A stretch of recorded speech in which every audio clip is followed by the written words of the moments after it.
In your mayor's report, you spoke about having great partnerships with the state, your long experience in Austin.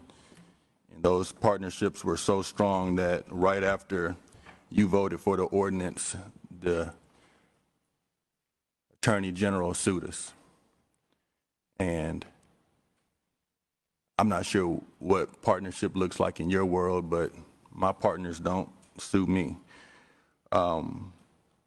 This whole thing has been about control. As the city attorney just mentioned, the language that is before you doesn't make really any true substantive changes to what we've already voted on.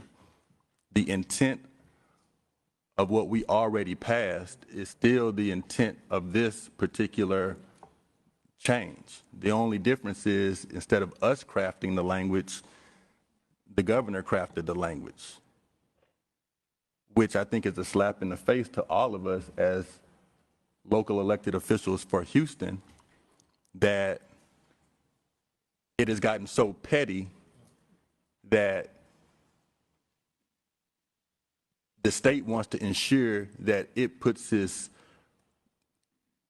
thumbprint on the things that we do by saying, no, if you're going to do anything, it's going to be the language I put forward, even if it really doesn't make any substantive changes to what we've already put forward. The mayor speaks about how he warned us about what could happen, but then he votes for it. Not only does he vote for it, he says it's the right thing to do, which I agree with him. The issue is leadership requires clear communication and direction. And on this topic, we've had poor leadership in understanding the view of this administration. On April 8th, 2026, when we passed this, the mayor said, this is a ratification of the good policies that HPD is conducting. A week later, April 14th, he says, there's only one opinion that matters, and that's the governor's. On the same day, April 14th, in the morning, as reported by the Houston Public Media, the mayor says it's the right thing to do. Later that afternoon, as reported by the Texas Tribune, he says we have to correct that policy. In the same interview, when asked about the suit by the Attorney General, April 17th, as reported by KHOU 11, the mayor says, we've got a city attorney that will address that. In the same exact interview, he states, we will lose at court. It's a diversion, it's a delay. On April 8th, we passed an ordinance, 12-5. When questioned on April 17th about why he decided to vote for it, as reported by KHOU 11, the mayor says, I thought it would be effective. The governor disagreed. Later he says, I thought it complied with state law, but the governor and his legal staff disagree. So at the moment when we passed it, Mayor, you thought this was the right thing to do, as did I. And many of us who did vote in favor of this ordinance did so based on the vetting of our city attorney.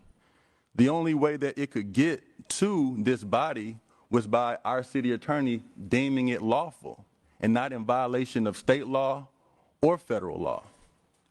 So there was nothing that we put forward that changed that. Now we have language before us that makes some minor tweaks, but the city attorney just said it doesn't really substantially change anything that we've already brought forward. So why are we here in the first place? Because we have poor leadership with poor communication that does not know how to effectively speak out in favor of his own position when the governor or the attorney general from Austin speaks out against it. And so I apologize to the public that you even have to go through this roller coaster ride of emotion, on a real issue that affects real people in real communities based on the ineffectiveness of the mayor's ability to communicate properly. Now, I'm glad that Councilmember Salinas was able to ask very important questions over the intent and practicality of this change in language, because we all need to understand what we're voting on. And even based on the proposed language by the mayor's office that was crafted by the governor, it doesn't really change much.